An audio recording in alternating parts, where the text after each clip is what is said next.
Hi everyone, I'm Gina Minardi and I'm a licensed therapist who got fed up with therapy. This is a one-woman show about my journey of finding the spaces between non-traditional approaches of healing. What I learned is that there's no one right way to heal, and you truly are your best resource. Therapists and healers are meant to support you on your path, but they don't have all of the answers. You do. This show is about the spaces between laughter, tears, thoughts, ego, soul, messy growth, and moments of joy. It's about personal liberation, inner knowing, and the tools that get you there. I will cover topics that make many of us uncomfortable and interviewing people who are willing to go there. I've spent thousands of hours listening to human beings navigate their life story, from rehabs in Malibu to homeless shelters in East LA, and now my private practice. It has been some of the most profound, painful, and beautiful moments in my life. Thank you so much for joining me.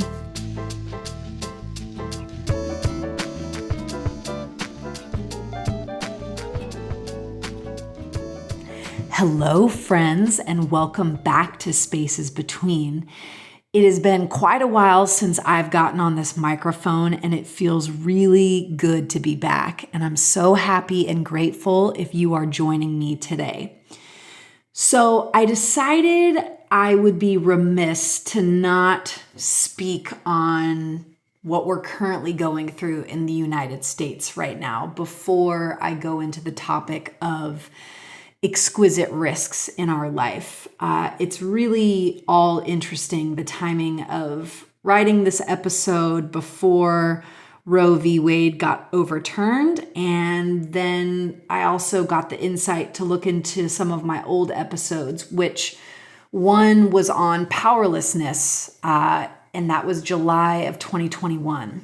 But what I was talking about was actually how I feel that women more than ever are stepping into their power. And I just want to read something from this past episode, which is this. I have noticed recently that women are in a particularly interesting moment in time. I deeply, deeply, deeply believe that we are stepping into our power more than ever. That we are purging collectively what we've been taught through society, the patriarchy, and have taken on intergenerationally in our tissues. As humans, we are at a critical point in history. As we've seen on the news recently, the damage we've inflicted on the earth may be beyond repair as fires rage, floods rush, and the coronavirus continues to mutate. So what does this have to do with women? Well, women are the gatekeepers of birthing life, and I believe that nature is itself a feminine force. She is pissed, and we are disconnected. But I believe as women, we are learning how to be more connected to ourselves. We are recognizing how long we have been marginalized humans, oppressed, subjugated to abuse, and held in smaller spaces between the ruling patriarchy. We are in a new paradigm shift of learning how to self-abandon less, caretake less, and hold everyone up over holding ourselves up first. So, it was kind of interesting and wild for me to revisit this old episode.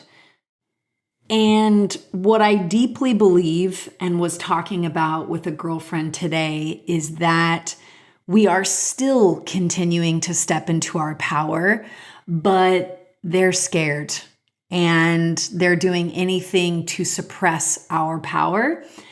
And what I want to say to any woman listening to this podcast episode right now is we cannot lose hope. We cannot lose the fire within us and continue to be proactive in this space of being in our power. So lastly, I want to share two things by two incredibly powerful women, one being Michelle Obama and the other being Candace Reels from the Female Collective. And I will end on these two things. So Candace says, I want to live in a world where humans have more rights than guns.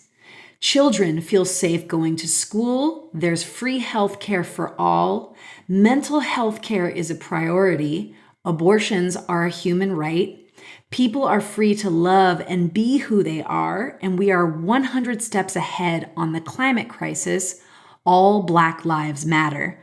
And I'm going to keep fighting every day until that happens. And now Michelle saying, when we don't understand our history, we are doomed to repeat its mistakes. In this country, our futures are tied together in a delicate tapestry that we each have a hand in making. Too often, cynicism or indifference makes us feel like we don't have a say in weaving it, but that couldn't be further from the truth. The more we allow pessimism to push us further into helplessness, the less we will be empowered to help create the kind of country we want to live in. This horrifying decision will have devastating consequences, and it must be a wake-up call, especially to the young people who will bear its burden. I know this is not the future you chose for your generation, but if you give up now, you will inherit a country that does not resemble you or any of the values you believe in. This moment is difficult, but our story does not end here. It may not feel like we are able to do much right now, but we can and we must. If you're like me and you want to get started right now, I encourage you to channel your frustration and anger into action by getting involved. Organizations like Planned Parenthood and the United State of Women, among many others, have resources you can look to if you want to help others or if you need to help yourself. So some friends asked me if it was because of the vulnerability of the last episode that I hadn't recorded in such a long time. And it truly wasn't that. It was because I got pregnant right after that last episode, and my pregnancy symptoms in the first trimester were intense. I was gripped with debilitating nausea and exhaustion, and it was the ultimate lesson of slowing down and listening to what my body needed. I had no energy to create anything else except for the baby growing in my womb, so everything went on pause and I had to honor that.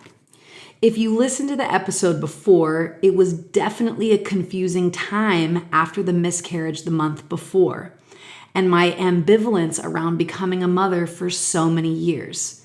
If you remember at the end of that last episode, I gave it all over to God, aka the universe, source, whatever you'd like to call it. And I truly surrendered to whatever was for the highest evolution of my soul. That's how I tend to pray these days at the end of my meditation. And it's like a soothing balm to my soul to let go of the wheel that I somehow think that I'm driving life with. I was shocked, excited, and very tentative when the pregnancy stick showed 2 strong lines crossing over. Will this pregnancy stick? Will it not? Wow, I have such different energy this time, and I really want this, which felt scary. I'm 20 weeks now, and I'm reminded in life that nothing is truly in our control, and anything could still happen in my journey of being pregnant. But it's made me think a lot about a topic that I love, which is taking exquisite risks in life. Risks that make you feel more alive, more present, and more on the edge of your comfort zone. You feel yourself pushing the edges of your safety net of who you think you are, what you know, what you identify in yourself, and how you approach life. I recently re-listened to a talk by Tara Brach, a Buddhist psychologist, who has informed many of the pathways in my mind, my heart, and my spirit. She helps me approach life in a more mindful, compassionate, and present way. I'm going to share the nuggets that I pulled from her talk, and I really hope they make you pause in a contemplative and even a beautiful way so you can take a bit of an inventory of how you approach life in regards to taking exquisite risks. She talks about how we live in this familiar cocoon of pattern and habitual thoughts and ego, that this cocoon serves us in early stages of development, but if we don't go beyond it, it becomes a pressure cooker because our spirit wants to move beyond it. We are like a caterpillar and a cocoon, and once we start to awaken, we feel the safety of the cocoon, but we start to transform into a butterfly and eventually fly into freedom and liberation. In life, we need to take risks and break open. Otherwise, it's damaging to us if we don't. We stay stagnant and pressurized. But this process isn't a one-time thing, and it's continual throughout our life to break out of cycles of illusion, ego, and comfort. We come into wider contact with the shedding of our old skin. You feel this new skin, and there is a deep sense of vulnerability and even rawness. We are more alive and living more fully present in the moment. Exquisite really means a sensitivity and an opening, and risk means loss. Exquisite risk in our life arises when we are brave enough to be fully present with life. We meet life with our whole body. And as Friedrich Nietzsche says, the snake that cannot shed its skin perishes. Arrested development comes from not shedding your skin and taking the blessings and challenges that come from risk. The ego self is really the controlling part of the self and trying to control what we want out of life and trying to always get what we want. It's why meditation can be so difficult because our brain is rigged in an evolutionary sense to always be darting off versus to rest in the present moment. We constantly reorient our selfishness by looking to the past and the future versus being able to stay present in the moment.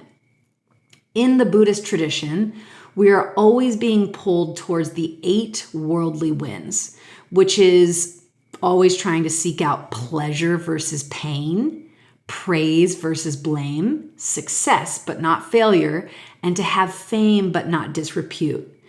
Where we are suffering in our life by staying small or staying in the comfort and familiarity of the cocoon. The cocoon often squeezes us a lot as humans by trying to get approval and validation from others. We get certain rewards in life from acting a certain way and behaving a certain way. Check in with yourself when you're having an interaction with someone, and if you're wanting a certain response from them or approval from that person. This stops us from acting in an authentic and spontaneous way and even lacks trust in ourselves. We are the most afraid of other people's judgment. Exquisite risk is about dropping into our own certainty and vulnerability. The true peace to exquisite risk is forgiving yourself when you so badly want to go back into your cocoon of comfort and familiarity.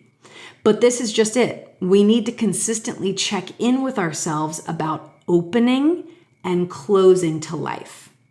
So what I'd like you to do before I move forward is think about where in your life you might need to push your edges. What does your cocoon look and feel like? Where are you staying too comfortable, familiar with a certain way of being, of behaving, or staying small? This could look a multitude of ways in your life: your job, your identity, your intimate relationships, the roles you play out that you feel the most identified as you, or maybe even the comfort of where you live, the community you know, your attachment to the security of money, attending to your days in a habitual and routine manner. On a personal level, I don't think I ever realized why pregnancy and motherhood scared the shit out of me so much, or why I vacillated for so many years, like somehow overanalyzing of my future would give me a solid explanation of what the experience would be like or who I would become. I would always say things to my friends like, oh, I just really love my life the way it is. I go on surf trips when I want. I do what I want. I have a lot of fun and a lot of joy and a lot of energy for my relationship, work, and friends. I'd make pros and cons lists of having kids or not having kids. In some ways, it was really an effort to mentally control the outcome, to know what my life will or won't look like in the future, on top of staying within the comfortable cocoon and familiar identity of my independent self, who does what I want, feels relatively in control of the equation of my life, and that is a hilarious notion, and how I behave and feel on a day-to-day basis. But so much of it, I have now realized, is me learning to deal with fear, taking a risk and plunging, and the loss of control to completely surrendering. Being pregnant and becoming a mother is the most exquisite risk I have ever taken in my life. It is the ultimate surrender to the unknown, and it's been an extreme period of growth and pushing my comfort edges in the first trimester. I scheduled a therapy session with my old therapist who has known me for the better part of my adult life, and Sharon said to me, I giggle when I read this, you love control, Gina, and you love life a certain way. Growing a human inside of you that makes you extraordinarily nauseous and tired forces you to slow down. It forces you to make different choices for your body, and then your body changes. You may love or not love those changes. Surfing changes. You won't be able to surf the waves you did before or have the stamina you did. It was the most sincere reflection of the vortex of change, growth, and moving past the comfort of the old me to be fully alive and present with this new experience. Each day is a reminder of my ego wanting to take over and grip to the past version of me or try to control what the future mother of me will look like. I have no idea, and life is just not designed that way for us as humans. It is the mystery and the unknown that is also the greatest magic of being alive and watching things unfold. But it's also the double-edged sword of what creates the most mental chatter and anxiety for all of us when we try to predict the outcome of taking a big plunge. It has been the greatest blessing of forcing me to be so present in the moment with ever-changing physical symptoms, my grief of releasing the old me, my joy and fear. So Jonas and I recently drove 1,000 miles to the tip of Baja, Mexico. And there were so many unsaid opinions about this trip and surfing after having a miscarriage. Whether it was the slight raise of the eyebrows from my midwife or certain energetic undercurrents from concerned friends. Well, just be really careful, Gina. And I know that it was all out of love and concern. But in the nature of exquisite risk, I have to fully and authentically own my decisions and potential consequences or outcomes in my life. These undercurrents continue. If I mention to people a home birth, there's this kind of general confusion and concern in regards to not wanting to do a hospital birth or get an epidural. I'm sharing this process with you less about my choices that may be perceived as risky by some, and more about fully embodying my true and authentic self in the hopes that you do the same. It is absolutely liberating, terrifying, and exhilarating to live life fully knowing that we all need to change, grow, evolve, make grave mistakes, fall on our faces, only to be reminded that it is not comfortable and easy to make choices in our lives that feel authentically aligned for ourselves. Often out of the fear of judgment or disapproval from others or even ourselves, and to keep pushing out of that old and sedated cocoon anyways. I will end from a passage from Mark Nepo's book titled The Exquisite Risk, Daring to Live an Authentic Life. Before stories were recorded, what happened to the living was told and retold around fires on cliffs and in the shade of enormous trees. And it is said that somewhere on the edge of what was known and unknown, a man and a woman paused in their struggles to survive and faced each other. One asked the other, "Is there more to this than hauling wood?" The other one sighed, "Yes, and no." This may have been the beginning of our sense of being and our search for meaning. I imagine these two faced everything we face, for the journey is the same: how to open to our pain and listen to all that matters so we can make it through and rejoice today. Like those before us, we have the chance to wake and love, the chance to welcome the gift of surprise and befriend the whole. For beneath the life of problem solving waits the struggle to be real, which no one is exempt. We are asked to make our way through drama of our bleeding, to the stripping of our will, through the tensions of our suffering, to the humility of surrender, where we might learn the ordinary art of living at the ace of what is real. So is there more to this hauling of the wood of our history around, more than just replaying our patterns? Whether yesterday or 5,000 years ago, there has always been the need to break our habits in the world, the need to give up what no longer works. Ultimately, there is always the need to risk being new. Yet, even succeeding to be authentic, living as close to our experience as possible, is arduous. For being human, we remember and forget. We stray and return, fall down and get up, and cling and let go again and again and again. But it is in this straying and returning that makes life interesting. This clinging and letting go, damned as it is, that exercises the heart. Thank you so much for tuning in and listening today. And I hope with an open heart and mind during these difficult times. And I also just really wanted to note and be mindful of an area in this episode when I talked about giving this over to God or the divine, which I absolutely did surrender to that, but also that I made and enacted on an exquisite risk and a choice, knowing that having unprotected sex, of course, could equal pregnancy. And it's my choice and my choice only. And I believe that for any woman, and really no one should be weighing in on that in our bodies. So I just wanted to be super clear with that and not whimsical.